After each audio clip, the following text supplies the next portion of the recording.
Hello and welcome to Asif Umer Science channel, where science becomes super fun and learning at the same time.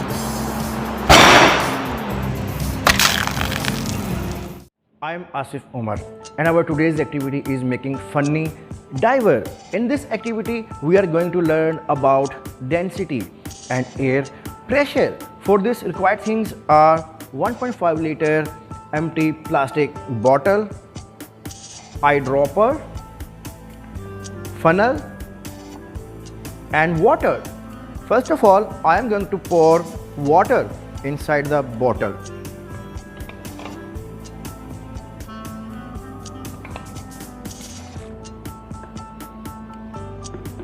Going to put the dropper inside the bottle and putting the cap on.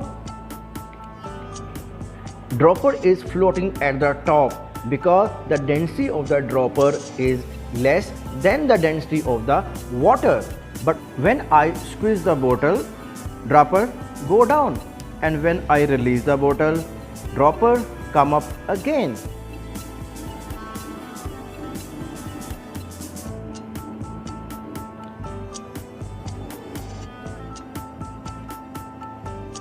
When I squeeze the bottle, I will increase the pressure of water in the bottle.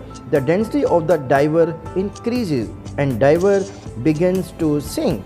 And when I release the bottle, the pressure decreases, causing the diver to become less dense and float back to the top of the bottle.